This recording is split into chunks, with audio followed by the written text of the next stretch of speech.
Yo, what is up, you guys? We're back with another Eatventure video, and in today's video, as you can pretty much see by the title, it's the full Eatventure handbook. This video is probably going to be super long, maybe like an hour plus. I'm just going to break it down into like every detail as much as I can think of, right? Like, it's the full handbook, everything about the game. I've made a bunch of videos and I've spread them out throughout like, I don't know, throughout like 2 years plus. But I've made plenty of videos that kind of explain the fastest way to progress and like how to do it and like the order to do it and all that good stuff. But for the most part, this video is gonna just break it as much as I possibly can into like the simplest terms, all in one video. So if you're new here, like new to the game, then just definitely take advantage of this. If you're pretty experienced, then maybe the other videos are gonna help you a lot. I will be putting timestamps to try to help as much as I can if you guys want to skip around. But for the most part, it's going to be just as much information as I can give you guys all in one video, and hopefully it comes in handy. So I'm going to break this video down into like sections. So like as you can see on the main screen, right?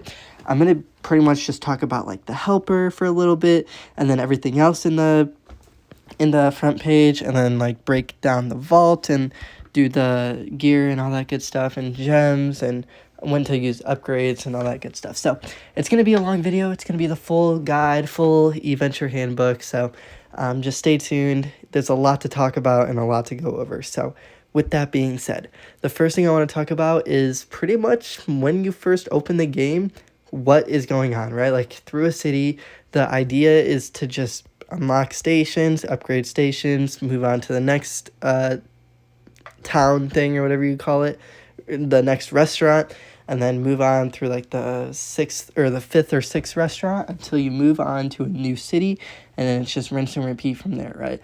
And then you can make it go faster. Like the first city is probably going to take like an hour plus or maybe even more. But the more you play, the better stuff that you get, and then you can progress through the game a lot faster. So the first thing I want to talk about is the vault. When you first join, when you first start playing the game, you pretty much unlock the tip jar, and then that's pretty much how you get started, right? Now, with the vault, the best way to approach this is this, right? You unlock the tip jar, and then you don't upgrade it. Do not upgrade this at all. It might like make you upgrade it or something, like towards the or to from the tutorial, but do whatever the tutorial says, and then don't upgrade it from there, because this tip jar is not going to be helpful until very later on. And then what you want to do immediately is upgrade or is unlock the remote, and then don't upgrade this yet. You're gonna unlock it and then move on. And then you're going to unlock the pickaxe, the next item, right? Once you get to the pickaxe, you want to pretty much ignore every other unlocked or every other locked item in the vault, like starting from after the pickaxe, and then only upgrade the pickaxe. So let's recap. We unlock, don't upgrade, unlock, don't upgrade, unlock, and upgrade. Now, I would upgrade this all the way up to level 10. I wouldn't go past level 10 because at that point, 300 gems to upgrade this is just not worth it. I think the one before this is like 250 or whatever, and 50 gems before is kind of a lot of gems early on, right? So spend all of your gems. You're probably going to get through like 2 or 3 cities just watching ads, watching the investors, and then literally just only upgrade this until it's like level 8 to maybe level 10. And what you're going to do, or what it does, is upgrade the percentage chance to get gems from the investor. So what does that mean, right?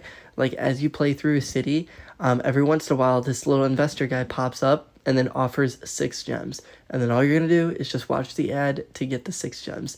This is probably the best form of income for you all the way up until like city 60, I guess. I don't know. It's going to be like very long, but this is a very important way, like a source of income to get gems. Now, if you go here and here, yeah, to upgrade it, 37% chance is like a very good percent chance, because it's you could go up into like 40% and then 45% or whatever, but I think 37% chance is definitely where you should stop, because 300 gems to go from 37 to 40 is kind of a lot of gems, right? Like you don't want to waste your gems, and eventually you're never going to be watching ads for gems again. So this is best case scenario for you to spend your gems. upgrade the pickaxe as much as you can. Now, when you have the pickaxe and when you have a good source of income getting gems, then you can start unlocking the other things until, well, I would just do this. Unlock the hourglass, but don't upgrade it. Unlock the register, but don't upgrade it. Unlock the TV, don't upgrade. Piggy, don't upgrade. Knife, don't upgrade. Mop, don't upgrade. Suitcase, do not upgrade. And then when you get to the checkbook, you want to stop here and then do not unlock the key card. The key card is very, very late game. It's probably like when everything else is maxed out, then you upgrade the key card, right? The key card is very expensive, first of all, and you don't want to waste your gems on something that's just completely useless for you. I think at the very start, it starts at 5%. 5% is nothing, and that costs like, I don't know, that costs like 1,000 gems, right? So do not upgrade the key card. Now, recap, right? Like where we're at. Everything is unlocked except the key card. Everything is level 1 except the pickaxe, right? So once you have all of that stuff, I would then upgrade the remote quite a bit, I would then upgrade the remote quite a bit, maybe get that to like level 10-ish, upgrade the checkbook maybe like level 5-ish, and then upgrade the mop to like 4 or 3. And in that order, in that like system periodically, right, that's what you want to be upgrading. The remote all the way, like the highest level should be the remote, then followed by the checkbook, and then followed by the mop. So for example, if this is level 15, the checkbook should be level like, I don't know, 13, 14, maybe even 12, and the mop should be like level 10. And then you keep on doing the 3 items over and over again until like, say this is level 35, and then both of these are like maxed out or something, I don't know. Or this should be like level 25, and then these should be maxed out, right? Everything else, don't upgrade, right? Like, it's just not worth it. Do not upgrade the tips. Do not upgrade the offline earnings. If you want to waste your gems, then do it here. Everything else isn't really a waste, but offline earnings is the biggest waste. So do not upgrade the offline earnings. Don't upgrade the tips. Don't upgrade the suitcase at all. The suitcase is completely useless. Now, with the TV and the register, right? Both of these are kind of optional. It does save time if you, like, for example, the registers for the potion event. It helps a lot. I mean, register is also early game, early on. It only goes up to level 10, so it's the cheapest amount of gems to max out. But eventually you're going to get the panda, and any gems that you invest into this is going to be completely useless. So consider not upgrading it for a while. Maybe upgrade it to like level 5 or something if you just think that you need ×3 speed or something. I don't know, whatever that you just feel like. But the register is kind of optional. Now with the TV will save some time watching a bunch of ads. If you're not a fan of ads, then consider upgrading this with the remote checkbook, and the mop. But the TV is also kind of optional. Like, you can just sit AFK watching the ads, right, and stacking up the timer. But a lot of people don't want to do that. It makes complete sense. I wouldn't want to do that either. So if you want, upgrade the TV as well. But what I would recommend is just going for this, get a good source of gems income, and then do the remote, do the checkbook, and do the mob, and then prioritize that like crazy. Then eventually, when you get like all those maxed out, you're doing decent on the potion event, you want to do better on the potion event, then start upgrading the tip jar and the piggy. But keep in mind that the tip jar goes up to level 20 and the piggy goes up to level 45. Very, very expensive items to max out, but it helps a lot with the tip jar. So then also with the key card, say you're at like mythic meta, you're doing very good, but now you're just trying to get the mythic ring and mythic necklace. That's when I would upgrade the key card and start investing your gems into that, because that helps you get a better chance of getting those mythic accessories. And the percentages are very low. It's hard to get it without them. Hard to like progress through the adventures, but I'll talk about adventures soon. But yeah, that's pretty much the whole tutorial with the vault. I would prioritize the pickaxe most importantly, get those gems up, sit AFK, turn on the sound effects button, and then literally just wait until that investor sound pops up. Watch TV, do homework, play a game, watch YouTube, I don't care. Just have this game running in the background, wait until you hear the investor pop up, tap on him, watch the ad, move on, right? Rinse and repeat. Stack up those gems. It's one of the best ways to get gems from like below city 60, right? So consider doing that.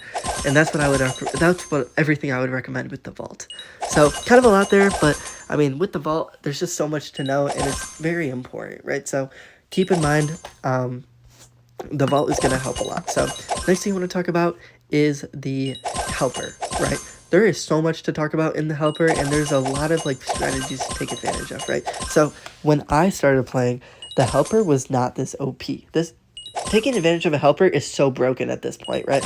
Like for me, we had a bunch of bots, we had fake people, fake like gear. It was completely useless. The helpers, they didn't help that much. I mean, it still helped, but nowadays you can use other people's gear setups and it helps so much. Anytime you use a helper, watch this 4-minute ad. It'll just double everything. It's 8 minutes of double the profits, double the stats, double everything. Like, it's just so broken, right? If you want to read this little icon thing, yep, helpers can stay for up to 8 minutes, and then 30-minute cooldown, and then you can, get or receive gems if you enable cloud save, blah, blah, blah. So keep in mind, all workers' walk speed does not apply, which makes complete sense. So you want to do, like, perfect food, you want to do, like, instant food, divine food, what other stuff does it offer? I actually can't really remember, but maybe that's pretty much it. So all that stuff, all those stats, very, very important. And then I would only recommend playing the game with the helper. So what does that mean, right? Every 8 minutes, you're playing Eatventure, and then you're setting up a timer for 30 minutes.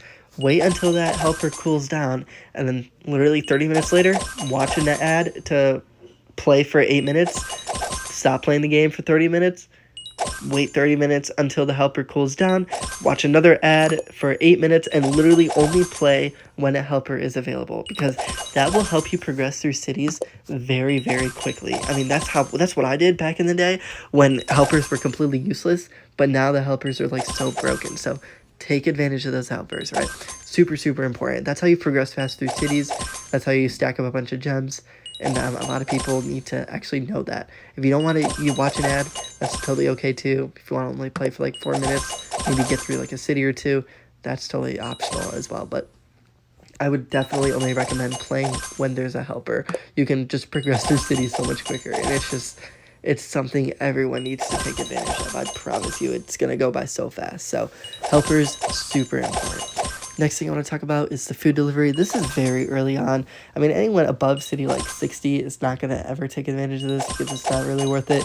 What you can do is just order something and then it comes in bulk, so you get like rewards right away. Like you get the reward immediately, but then you have to serve this guy. So it's kind of like if you just want some pocket money or something. I don't know. I feel like I never actually took advantage of the food delivery because it's completely useless. I mean, it's like a side thing for like very beginners, but I don't really have a lot to talk about with the food delivery. I mean, there's some strategies to take advantage of, like early on, if you want to, like, I don't know, sit AFK and not tap on the screen for X amount of time and you just want the coins, then use the food delivery. But other than that, I mean, it's not worth it, right? Like, there's not much to talk about the food delivery. If you go down, next thing is the open boxes. I would actually recommend stacking your boxes and just opening all. It saves a lot of time opening individually. I mean, I guess, okay, we can do this one. Okay, I've yet to get an ultimate from this box, but that's totally okay. But yeah, like doing this over and over again is just not worth it, right? Like, I would much rather just do this. It just saves time. Next thing I want to talk about is the clubs. There is a lot to talk about in the clubs. Join a club to earn great rewards, and clubs is probably the most efficient way to, I don't know, like most efficient way to just progress. But the thing with clubs is that it depends on pretty much like 100 different little things.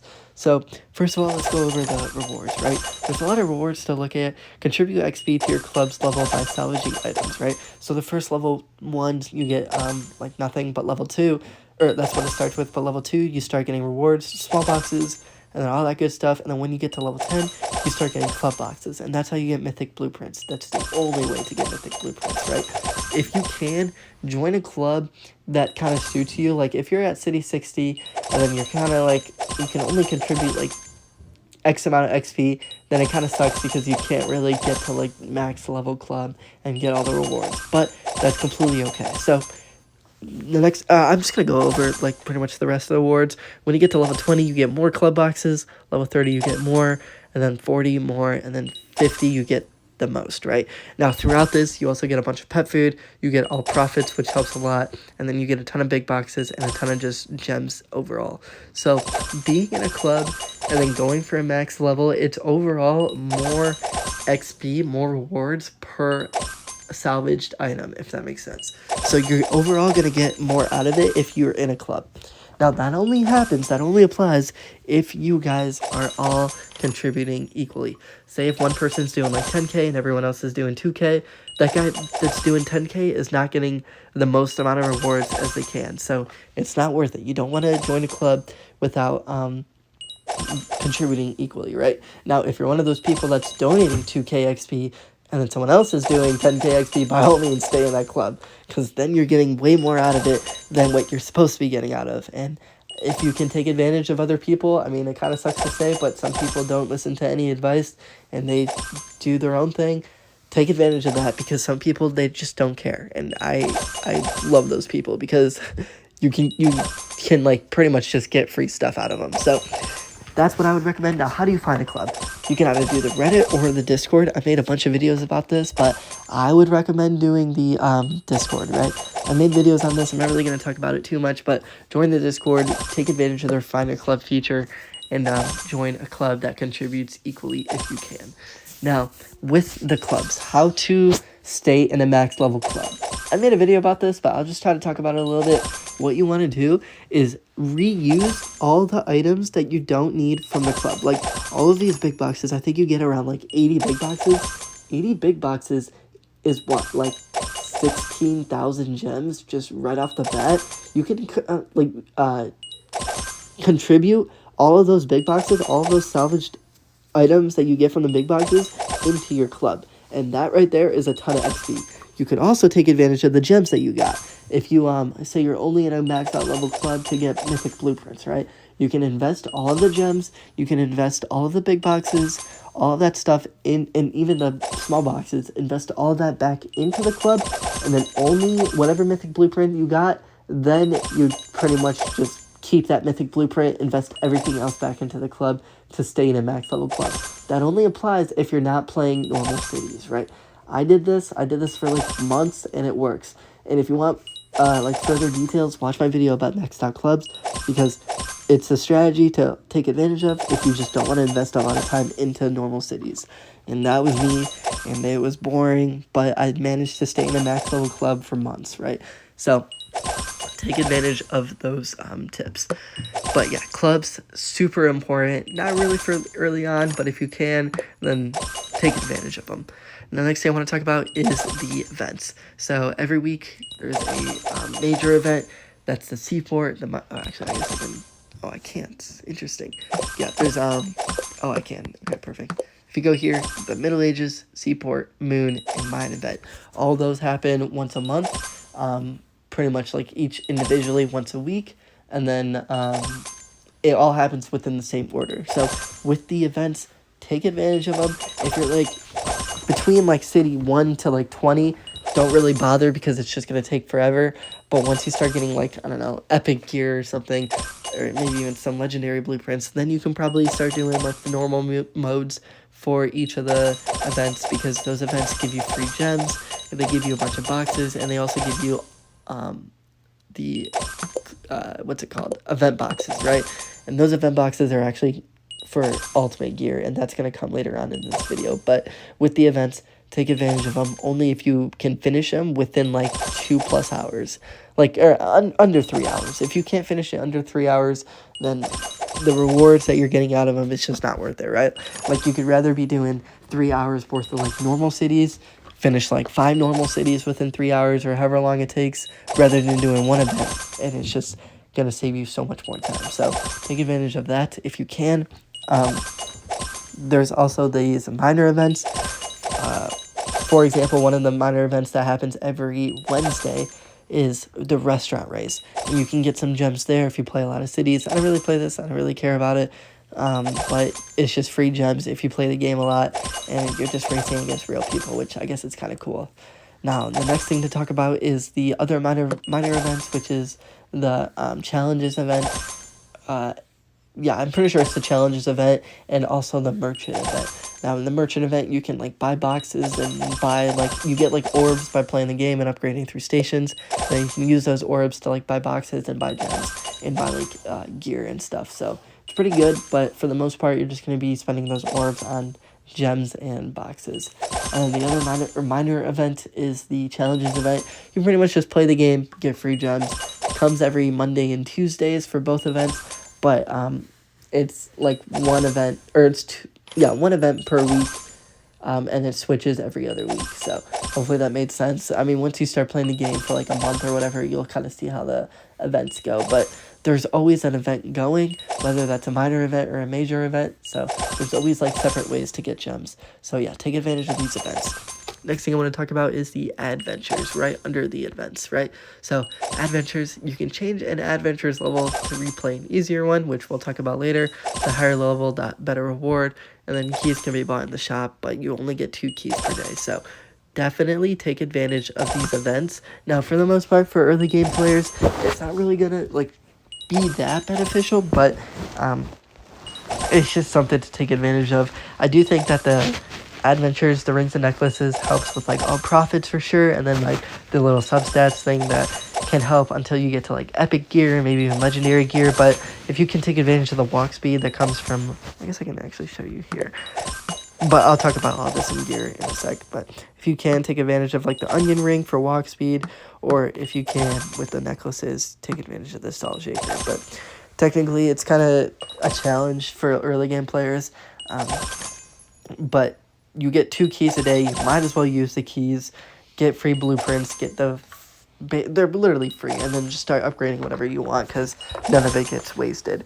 But something to take advantage of, whatever you get for the adventures, do not invest those blueprints into the club, because you only get 2 keys per day, and that's the only way to get them, and it's the only way to upgrade them for a better all profits, right? So do not waste your blueprints on those, because you know, it's gonna suck. And I did that for a long time, and I basically wasted a ton of XP. I could have been like, I don't know, level 22 with the ring instead of, or I could have been like level 25 or something instead of 22. So kind of sucks there, but that's totally okay.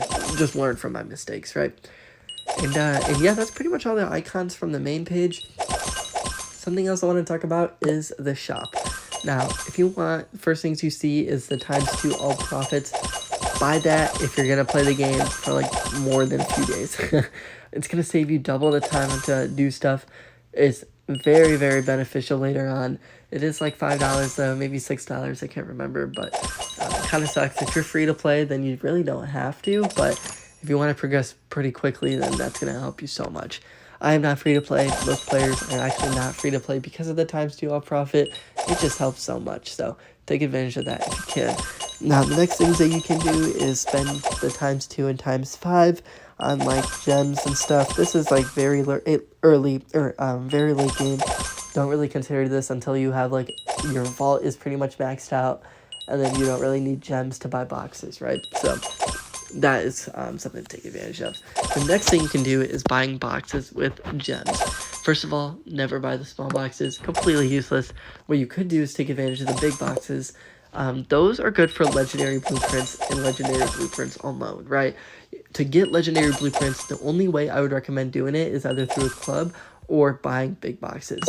Now, with the vault and boxes, you want to kind of go back and forth. You want to upgrade your vault a little bit with gems, and then you want to unlock your boxes with gems. But for the most part, when you have your vault pretty highly upgraded and your gear is not upgraded, then you want to buy boxes.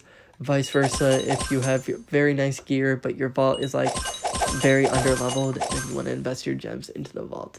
And I've made plenty of videos about that before, so if you want more information, just go through my YouTube and try to find those videos, but take advantage of that. So now I want to talk about the big boxes, right? 5% chance for a legendary blueprint. You could spend 250 gems on getting those event boxes, but if you're only going for legendary blueprints, then only buy the big boxes, because it gives you a 0.25% chance for a legendary egg and a 2.2% chance for an epic egg. This big box is super OP, right? Like, it's going to give you pretty much everything you need to progress fast.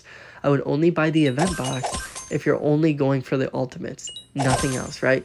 Don't it like, okay, if you're going for legendaries and buy the event boxes thinking like, oh, I'm gonna get the ultimate later on, it's just not worth it, because that additional 50 gems does add up. It's a lot of gems, and you can be having like way better percent chances on getting better pets, and also the same percent to get the blueprints, right? The legendary blueprints. So hopefully that made sense. Hopefully you guys take advantage of that, because sometimes you do get greedy and you want ultimates before legendaries, but you really need a lot of legendary blueprints until it's time for ultimates. So take advantage of that.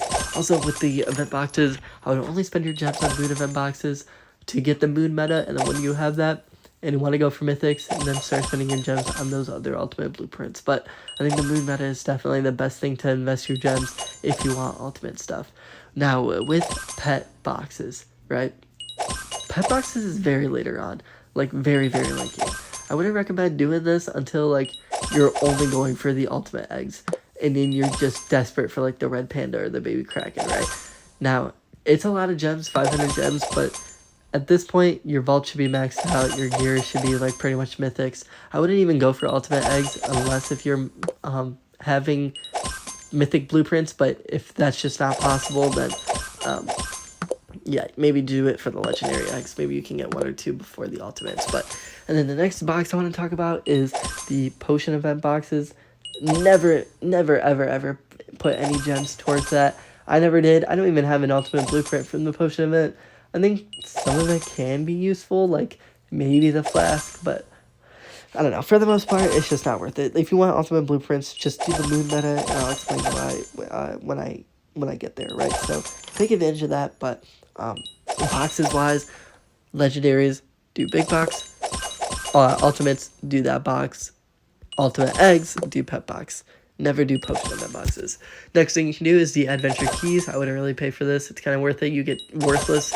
You get 2 keys per day, so just play every day, and you basically will save yourself $16 after like a month. So don't buy this. It's just not worth it. And then gems you can spend with real money. So yeah. Anyway, that's it with the shop. Next thing I want to talk about is gems. Like, okay, so how do you guys get gems the quickest? Now, I did explain here the pickaxe. That's probably the fastest way to get gems early on. Then the club to get gems, and then the helper to get through cities faster to also get gems, the events to get gems, the or minor events, major events to get gems, and all that good stuff, right? Like, you want to take advantage of every like aspect towards the game to get the most amount of gems as you can. But that's pretty much it. That's the only ways to really get gems.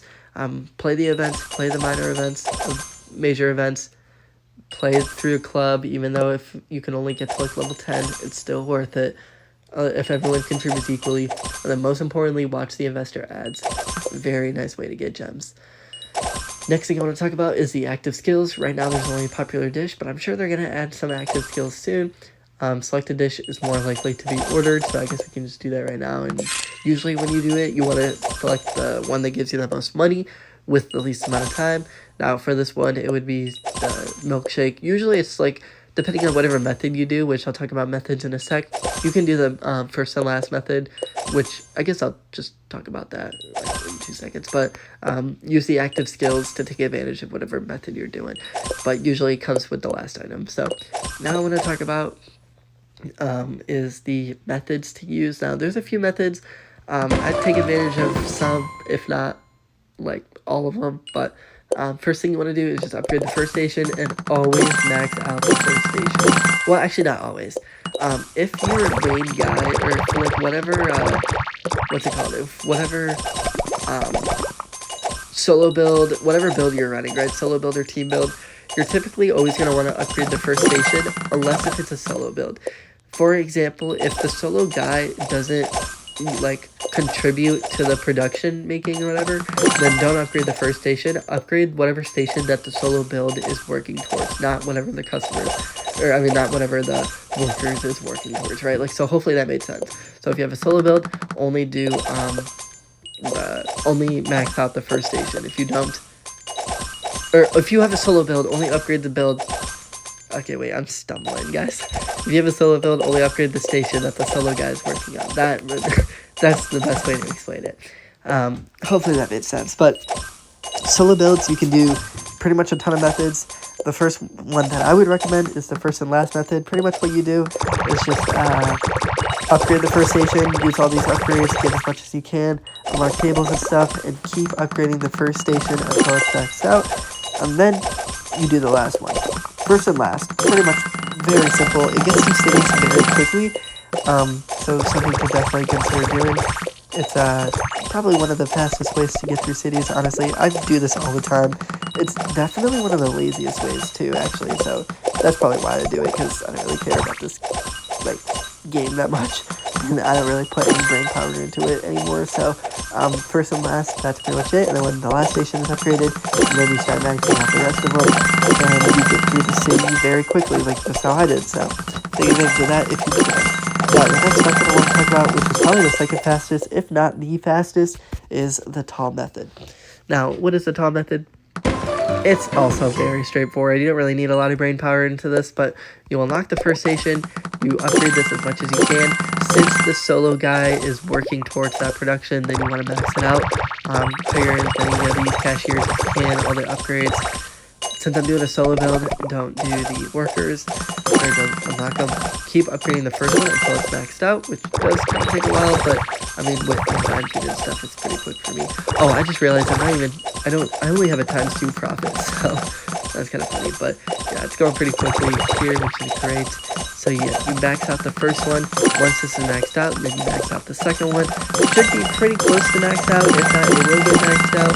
Yeah, perfect. And then you just keep doing that. So the tall method is just all in order, right? So first one, second one, I'm on the third one, maxes out. Should be maxed out soon. And then the fourth one, maxed it out. Very similar to the tall first and last method, but tall method is what a lot of people actually take advantage of, and I recommend this a lot. But yeah, that's pretty much it for that method. There's another method and a few other methods that I'm going to talk about, but what I'm going to showcase is the leapfrog method, or like butterfly method, or whatever it's called. Pretty much all you do is it's kind of like skip tall, or I can't actually remember the name, but it's another method to take advantage of. Now, this one is actually kind of a bad example because there's only 4 stations.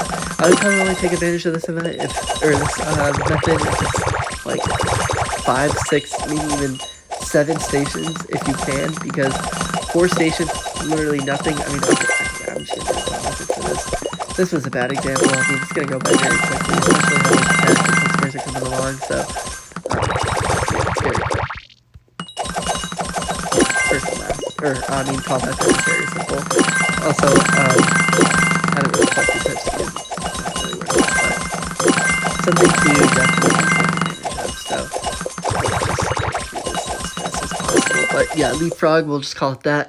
Pretty much unlock the first one, max out the first one, then you skip one, and then do like the third one, or maybe even the fourth one, depending on like what it is. Like, I don't really know how to kind of explain it. Pretty much just do this, do that, and then you skip around, I guess. I honestly cannot remember, but you want to max out the first one immediately, and then do all those upgrades, max it out, and then keep going until you get to the last station. So it's kind of, for the most part, kind of hard to explain. I mean, hopefully that made sense, but I'll try to showcase it as best I can. So yeah, we're maxing out the first one. Because my remote, if I watch that, it would go by so much faster, but I don't want you guys to watch that with me, and I don't know, we'll just, like, suck it up, I guess. But anyway, this is about to be maxed out, which is great. Once this gets maxed out, we're just gonna like skip, I don't know, like 3 stations, I guess. 2 stations, and go on to the 4th station. So that's pretty much it. That's that method. You upgrade this as much as you can. You upgrade all the profits and stuff as much as you can, and then you keep going with this. Upgrade this as much as you can, get it maxed out, and then once that's maxed out, you kind of just move on to the next one, right? So very, very straightforward. Nuggets maxed out. Perfect. So once you get the times 100 profit, this should be maxed out any second now. Yeah, perfect. And then you literally would just skip again. But what I don't want you guys to do, this method a lot of people take advantage of, is upgrading a bunch of stations like this, and then they're going with the star method. So for example, this is level 100, then I would get this to like level 50 or something, or whatever that level is, then upgrade the next one to like level 10. If I can't afford it, whatever, then upgrade the next one to like, I don't know, like that level, and then this one to like this level. People do take advantage of that, and then it's just too much of a hassle, right? Like it's the slowest method to do, like this kind of like upgrading each star at a time or something, or however they're doing it. This is the stupidest method, I think. It's not beneficial for most of the scenarios.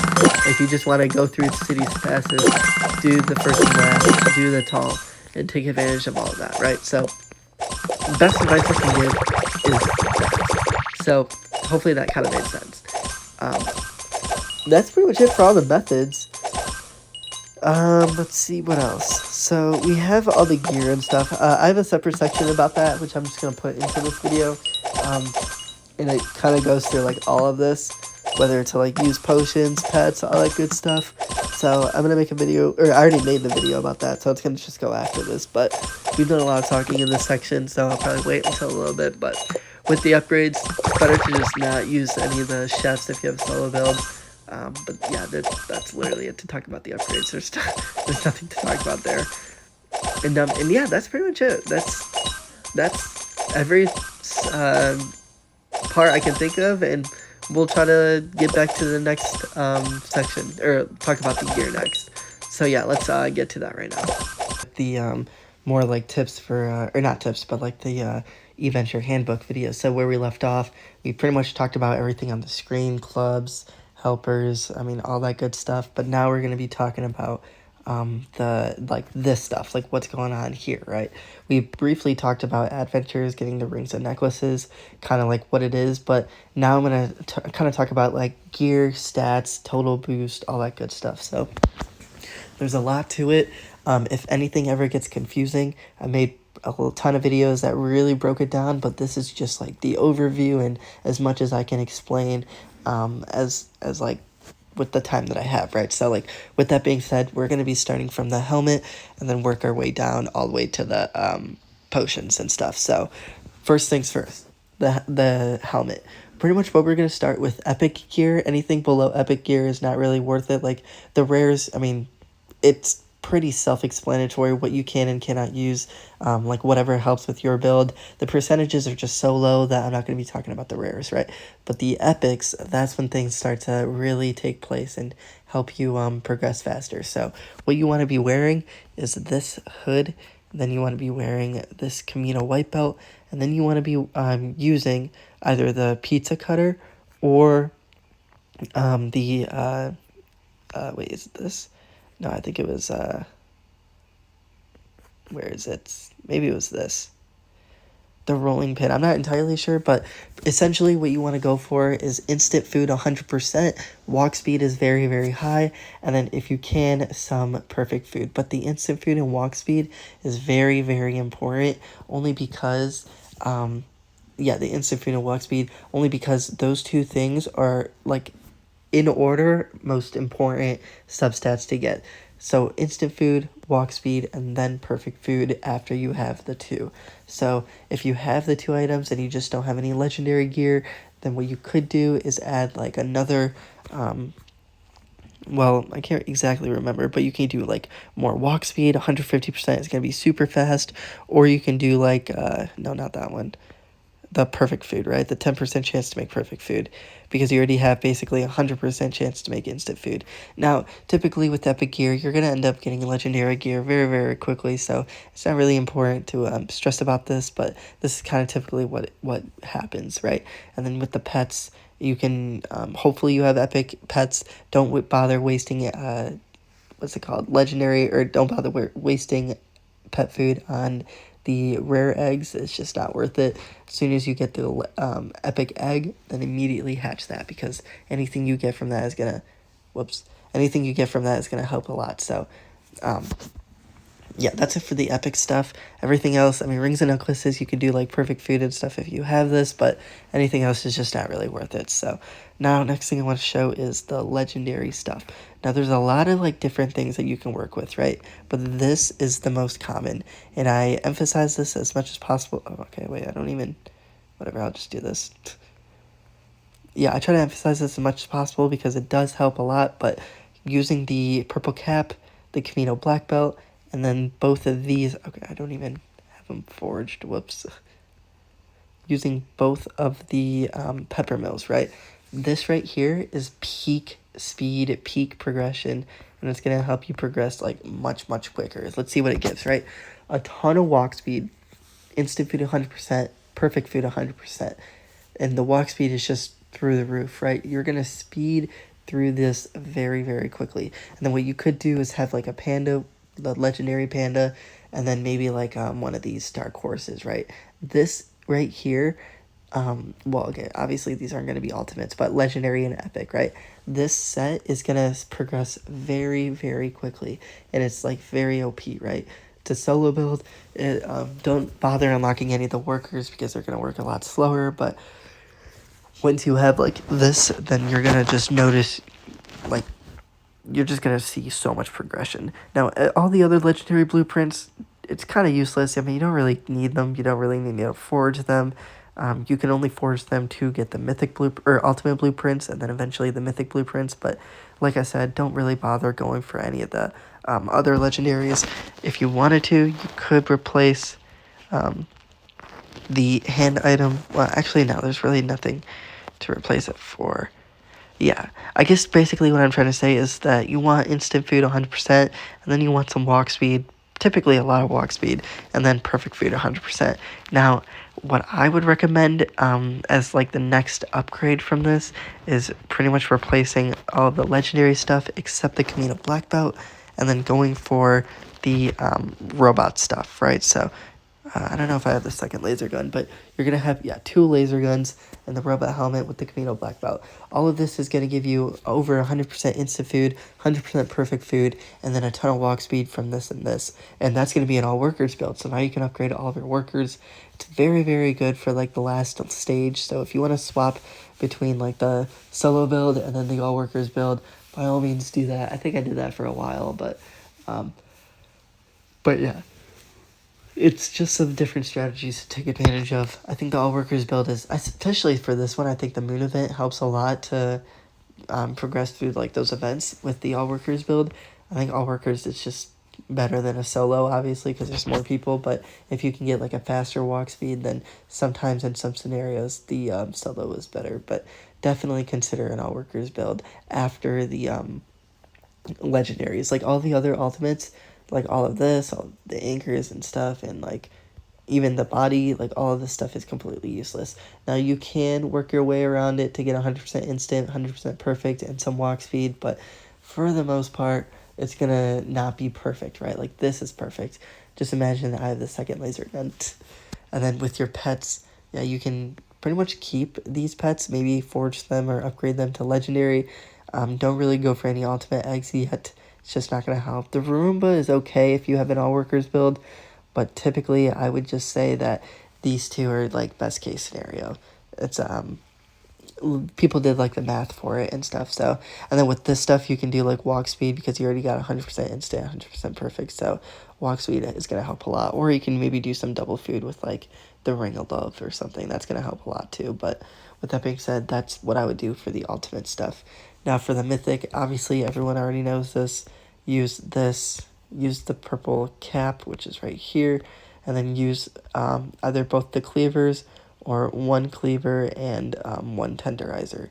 Now, typically the tenderizer and cleaver is good for like events and stuff, but both cleavers are good for just solo cities or like city runs and stuff, so definitely take advantage of that if you are interested in swapping between both. I don't actually have both. I could probably go for both and be completely fine, but I don't really care that much. It's basically the same thing. People did the math and the timing was essentially the exact same, so that's that's pretty much it for that. That's all the mythics. There are some unique items, but those don't give any stats. Those are just for like show. Yeah, all workers body gear change to look like Christmas stuff, so it's kind of cool to see. Hopefully they do something else like for this for Christmas. That would be kind of cool, like a different setup that all the new players that aren't kind of OG, they can take advantage of that, but for the most part it doesn't look like that's gonna happen, so but honestly no worries. And then if we look at the pets, Once you start getting mythic pets, then you can replace the dark horse for the red panda.